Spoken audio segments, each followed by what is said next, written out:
concerned when they don't care to say it. Funny how people will act like they know you, but they don't even got a clue what they're saying. Yeehaw, soldiers! It's your boy, the Anime Sage, coming at you with another video. And this is What If Deku and Todoroki Switch Places, Part 3. This series has become very popular on my channel. Has become a very popular What If on my channel, if you know what I'm saying. You guys have really liked this series a lot, so let me give you guys another part. Alright, let me give you guys a schedule for this week, in case you didn't see my community post yesterday.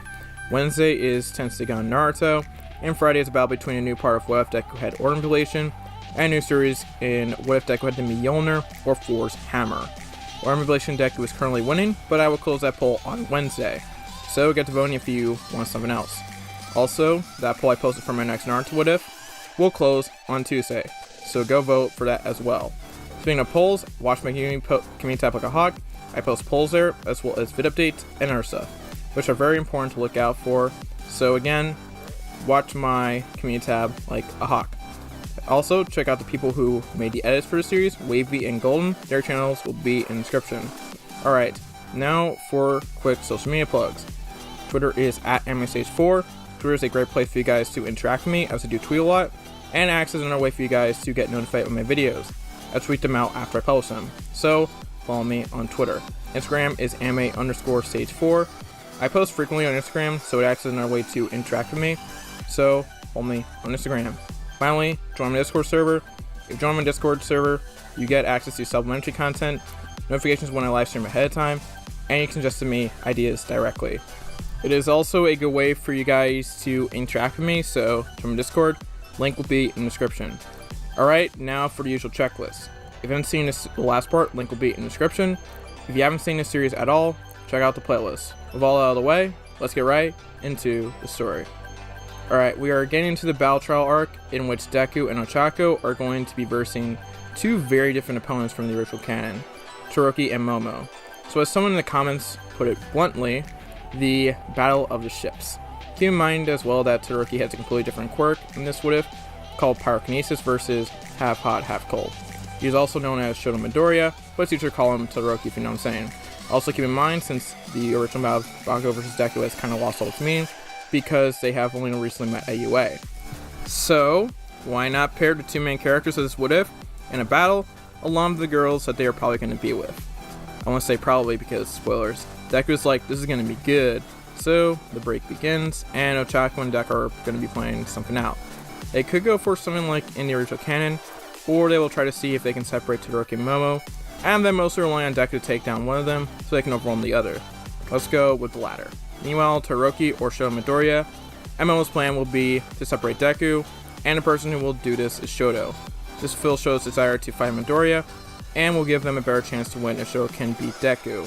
Deku and Ochako are heading towards the area when a flame is fired away, and Deku just helps Ochako get down. He sees it was from Shoto and tells Ochako to go on ahead, he will catch up. Todoroki says, well, it seems you have fallen for this trap. I'll beat you here, and me and Momo can overwhelm Ochako. Deku then grins and says, oh, you must be under impression I'll lose to you. Shoto says, I believe I will. You may be strong, but I also have strength as well, and I have determination, and they will all beat you. I have been waiting to fight you since your performance in the quirk apprehension test, and now I have the chance. Deku then says, newsflash, I have determination as well, and you are not the only one who is looking forward to this battle. Deku then puts on full cowling as red lightning gathers all around him. Deku and Todoroki begin their clash. Meanwhile, Ochako goes into the room Momo was in, and Momo tosses her a metal bow. Ochako asks her why. Momo answers, saying, it wouldn't be exactly fair to fight you without at least giving you a weapon since we took care of all the objects in the room. Let's give this battle our all. Ochako then decides to accept the challenge, and that battle would begin. Back to Deku versus Shoto. Deku is being tossed the same control flames over and over again, as Todoroki is controlling the same flames over and over again just so Deku can't get closer to him, which could put Deku at a disadvantage because he's more of a close range fighter. However, Deku has been on 5% one for all this whole time, so Deku decides to kick it up to 8%, and Deku kicks Shoto to the other side of the room. Shoto loses control of all of his flames, as he has lost his concentration, and they all dissipate. Shoto then realizes he now has to push his limits. Shoto unleashes the move he has created by combining multiple flames together, and combining them into a big fireball. Shoto then cries out, "Great fireball!" and unleashes it towards Deku. This kind of makes all might concern, but Deku then focuses One For All into 2 of his fingers, and it cancels it out in a brilliant explosion.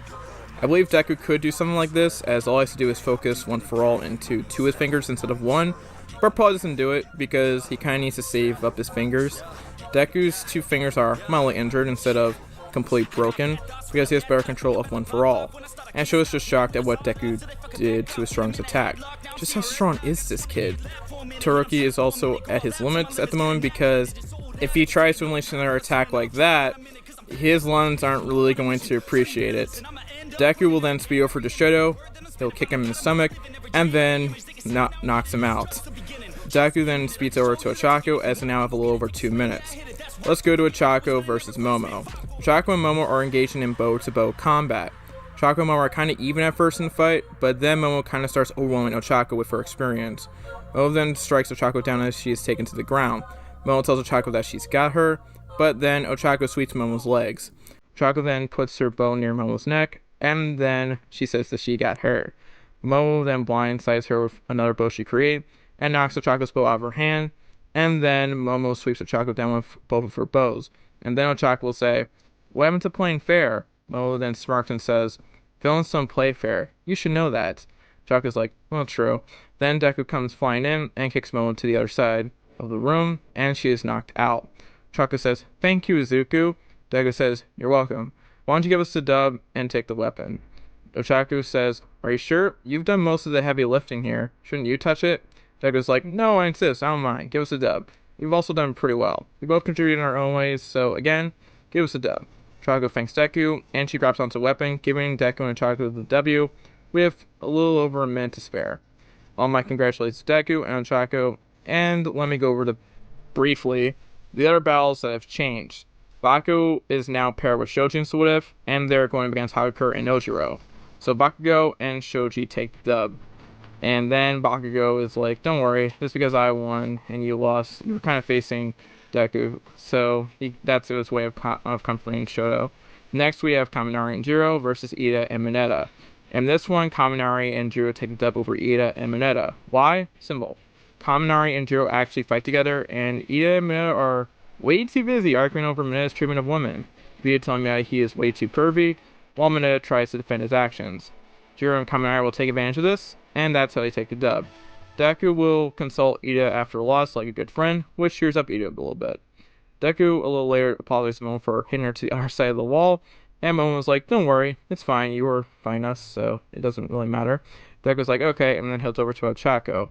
Momo then feels as if something is developing between those two, but decides to leave it be for now. Deku and Ochako, they kind of have a bit of a conversation pertaining to the battle that they just had.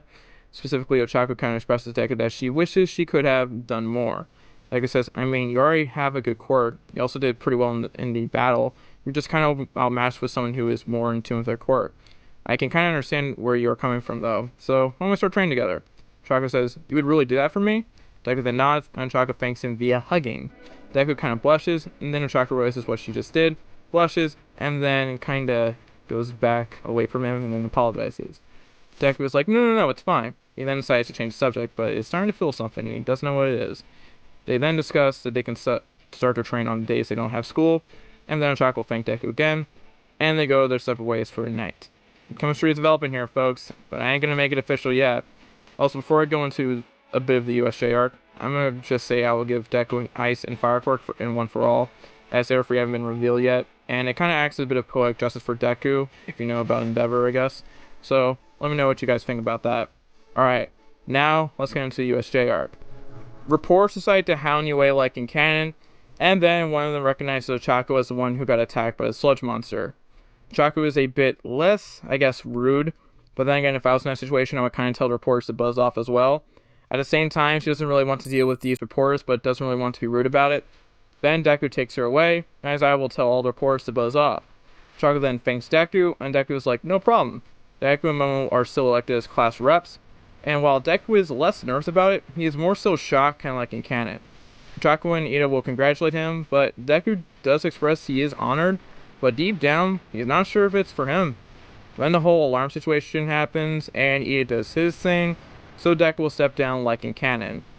For USJ, everybody gets into hero costumes, including Deku, because in this version, his wasn't necessarily in tatters. Ochako and Deku will kind of talk before they are authorized to head in, and then when he sees Meta looking at Ochako's butt, he gets sent all the way back into the road. Anyways, everybody heads in, and they're about to conduct their training, but then a portal opens, and a certain group decides to crash the party. The League of Villains. How will this all play out? We'll have to find out in the next part. Thank you all for watching part 3 of What If Deku and Todoroki switch places. The success of this series has been really good, and I can't wait to provide you guys with more parts in the future. Remember to vote on those polls and to watch my community tab like a hawk. Stay tuned for What If Naruto with the Tentagon on Wednesday, and one of the MHA What Ifs I mentioned on Friday. Remember to follow me on Twitter, Instagram, and of course, join my Discord server. That's all I have to say. Make sure to like, comment, subscribe, turn notifications, and of course, share the video. This has been your boy, the Anime Sage, sign out, peace, Yort, ha, bye-bye.